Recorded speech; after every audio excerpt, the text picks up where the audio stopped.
अक्षरातीत की दुल्हन, तुम जो इस माया में किसी की माँ, किसी की पत्नी, किसी की बहू और किसी की बेटी बनी फिरती हो, तो यह निश्चय कर लो कि यह तुम्हारा भ्रम है।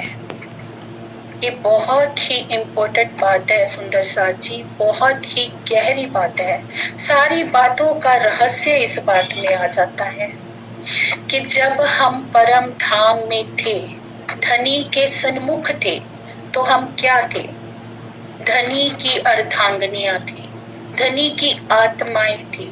हमारे और उनके स्वरूप में कोई भी भेद नहीं था। जो राजी के दिल में था वही हमारे दिल में था। लेकिन इस संसार में आने से जो उनके और हमारे बीच में पर्दा हो गया, वो पर्दा क्या हो गया सुंदर साथ जी? इस तन का पर्दा। ये पिंड, ये ब्रह्मांड हमारे आड़े आ गया।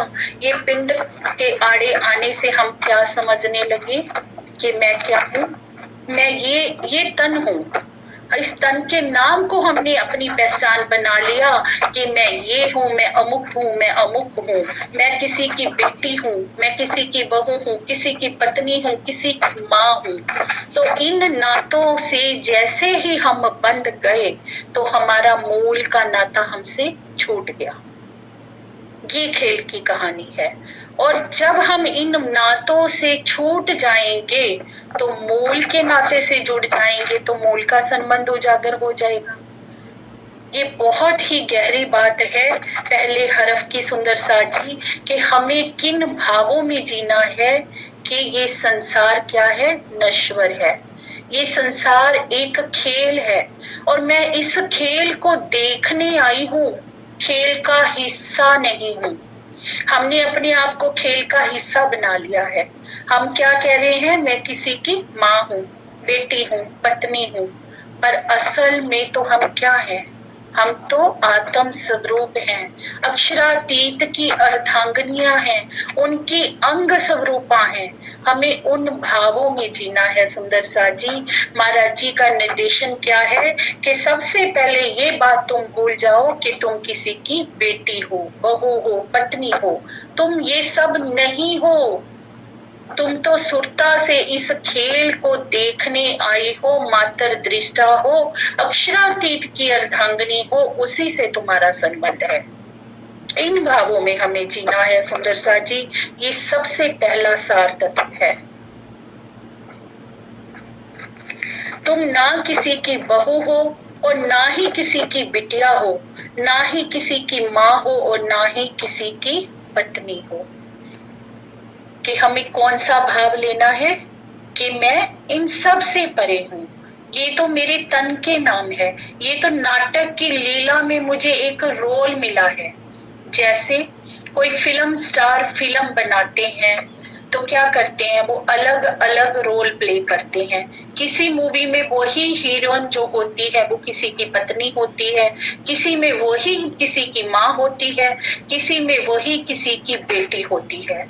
ऐसे ही हमें जो ये नाटक की लीला देखने को मिल रही है सुंदर सा जी, 400 से अधिक वर्षों से हम यहाँ पर हैं, तो हम इस खेल को देख रहे हैं। उतने समय में हमने कितने तनों को बदला होगा और कितने तलों में हमने अलग अलग रोल प्ले किया होगा। किसी में हम पुरुष बने होंगे, किसी में स्त्री बने होंगे, किसी में कुछ बने होंगे। तो ये सच्चाई तो नहीं है ना हमारे जीवन की कि हम वही हैं। जो हमारा असल है, सच तो वो है। और असल क्या है कि हम धनी की अंग स्वरूपा हैं, धनी की अलादनी शक्ति है, हम प्रेतम की अनंत स्वरूपा हैं, उनकी अर्धांगनियां हैं और हमारे मूल तन परम धाम में विराजमान है, जो धनी के चरणों में मूल मिलावा में बैठे हैं। हम ये संसार की नहीं है, किसी की माँ, किसी की बेटी, किसी की पत्नी हम नहीं हैं। ये तो हम एक नाटक है, उसको अपने रोल को प्ले कर रहे हैं। जैसे ही ये नाटक हटेगा हमारा रोल भी खत्म हो जाएगा। हमें अपनी असलियत में जीना है। जैसे आप देखिए कि कोई भी हीरोइन को आप ले लीजिए, जैसे आप रेखा को ले लीजिए कि वो कितना भी रोल प्ले करती है, लेकिन असल जिंदगी में तो वो इसी में जीती है ना कि मैं रेखा हूं। वो अपने नाटक जो उसने मूवीज में रोल किए उनमें तो नहीं जीती ना। इसी तरह हमने अपने असल में जीना है कि मैं क्या हूँ, परम धाम की शुद्ध बुद्ध आत्मा हूँ। मेरे अंदर मेरे प्रीतम का प्रेम, मेरे रोम रोम में उसका प्रेम है, उसका आनंद है। मैं उसकी आनंद स्वरूपा हूँ। मैं इस संसार की नहीं हूँ जो संसार वाली चाल चलूं। मैं क्यों दुनिया की तरह निंदा चुगली में आनंद लूं? क्यों मैं दुनिया की तरह रंग तमाशों को देखूं? मैं ये सब करने तो नहीं आई। मैं तो यहाँ किसी कारण से आई थी। और वो कारण क्या था? वो कारण ये था कि धनी ने हमारे प्रेम की परीक्षा के लिए हमें भेजा था। मैं धनी से ये वादा करके आई थी कि पिया मुझे तुम आजमा के देख लो, मैं तुम्हें नहीं भूलूंगी। और मुझे उस वायदे को पूरा करना है। मैं यहाँ पे बच्चे पालने नहीं आई थी, सास ससुर संभालने नहीं आई थी, घर गृहस्थियां बांधने नहीं आई थी। मैं तो प्रीतम से प्रेम निभाने यहाँ आई थी और वही मुझे करना है। कार्य भी सब करने हैं सुंदर साथ जी। ऐसा नहीं वाणी कहती कि आप सब कुछ छोड़ के बैठ जाइए, क्योंकि ब्रज में भी हम सब कार्य को करते थे, लेकिन ऊपर ऊपर से। दिल कहाँ रहता था हमारा? धनी के चरणों में। वही हमने करना है। दिल में अपनी बातों को इनको घर नहीं करना कि संसार में मेरे साथ ये कुछ हो रहा है। जो हो रहा है होने दो, चलने दो। इस भाव में जियो कि मेरे को कोई कुछ नहीं कर रहा, क्योंकि मैं तो यहाँ बैठी ही नहीं। मैं बैठी हूँ पिया के चरणों में, वहां से बैठी इसको देख रही हूँ। जब इन भावों में हम डूबेंगे सुंदर साथ जी, तो दुख हमें दुख लगेगा ही नहीं। दुख हमें दुख कब लगता है? जब हम दुख को लगते हैं। दुख हमको तब लागसी जब हम दुख को दुख समझ के उसके साथ चिपटते हैं सुंदर साथ जी। जब हम सुरता को धनी के चरणों में रखेंगे तो दुख, जब हम याद करो मूल संबंध तो दुख हमसो भाग सी। जो तुम लागोगे दुख को तो दुख तुमको लागसी। मामती जी हमें क्या कह रहे हैं कि मेरी परम धाम की आत्माओं, अगर तुम दुख की तरफ भागोगी तो दुख भी तुम्हें लगेगा। जब तुम याद करो निज सुख तो दुख तुमसे भाग सी। जब तुम अपने निज सुखों को याद करोगी तो ये दुख भी तुमसे हट जाएगा, क्योंकि तुम कौन से भावों में जीने लगोगी? पर आत्म के भावों में कि मैं तो राज्य की अर्धांगिनी हूँ, मुझे कोई दुख कैसे हो सकता है? मैं तो उसके चरणों में बैठी हूँ और पल पल उसकी मेहर की नजर मेरे ऊपर है। मुझे तो कोई भी क्षति पहुंचा सकता ही नहीं। हमने श्री मुखबीटक साहब में सुना था सुंदर साथ जी चर्चा के समय में कि जब श्री जी के को खोजने के लिए आते हैं ना दो सिपाही, चुगली लगाने के लिए आते हैं, तो पूरी रात कहाँ घूमते रहते हैं? पूरी रात कुएं के इर्द गिर्द ही परिक्रमा करते रहते हैं, पहुंच ही नहीं पाते। ये है धनी की मेहर की नजर, और वो मेहर की नजर हम सब आत्माओं के ऊपर है। अगर हमारी भी रहनी सतगुरु धनी श्री देवचंद्र जी जैसी है, अगर हमारी भी रहनी श्री जी साहिब जी जैसी है, अगर हमारी भी रहनी इन सब परमहंसों के जैसी है, तो हमारे ऊपर भी वो मेहर की नजर सदा बनी हुई है। हमारा कभी कोई बाल बांका भी नहीं कर सकता अगर हमने धनी के चरणों को पकड़ा हुआ है। जब हम दुख को लगते हैं सुंदर साथ जी, दुख भी हमें तो ही घेरा डालते हैं। ये बहुत ही इम्पोर्टेंट बात है, इसे हमें समझना होगा सुंदर साथ जी कि तो हमको दुख आता है अगर हम माया को भारी करते हैं अपने ऊपर। तो आगे बता रहे हैं, तुम अक्षरातीत अवतार की आशिक दुल्हन हो। हम क्या हैं? उनकी आशिक, उनकी दुल्हन, अर्धांगिनी। और दुल्हन जो होती है ना, उसका तो एक ही काम होता है, कब लो देखो मुख दुल्हा को, कि कब वो दिन वो घड़ी आएगी जब मैं अपने प्रीतम के मुखार बिंद का दीदार करूंगी।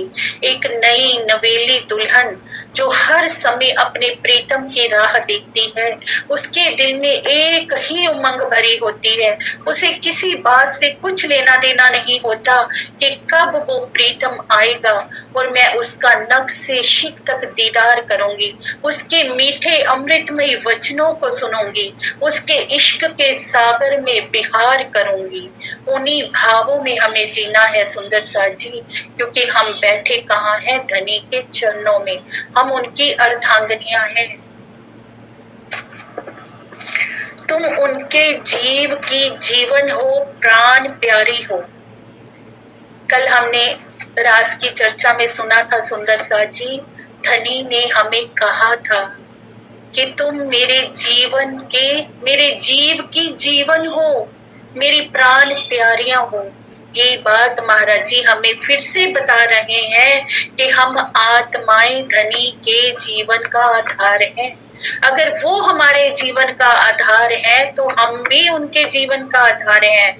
हम उनके बिना अधूरी हैं तो धनी हमसे, उनसे भी अधिक अधूरे हैं सुंदर साथ जी। हमने तो इस संसार में आकर अपना घर परिवार बना लिया, अपना एक अलग कबीला बना लिया, हम तो माया में मगन हो गए, पर पिया कहाँ मगन हुए।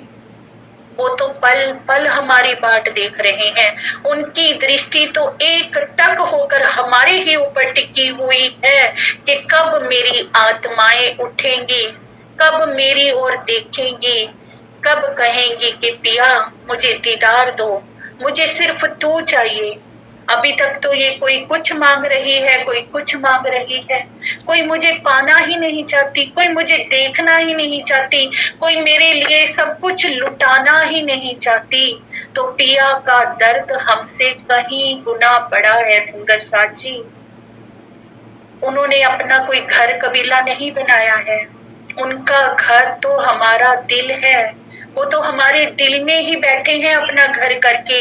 हमने इन मिट्टी के घरों को सजा लिया है, इन्हें हम अपना बनाकर बैठ गए हैं, पर धनी ने तो अपना घर हमारे दिल को बनाया है।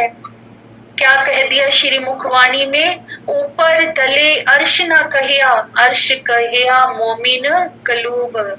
तुम्हारा कलूब, तुम्हारा दिल ही मेरा अर्श है मेरी आत्माओं, और तुम जो ये गलती बार बार कर रही हो मुझे छोड़ने की, ये मत करो।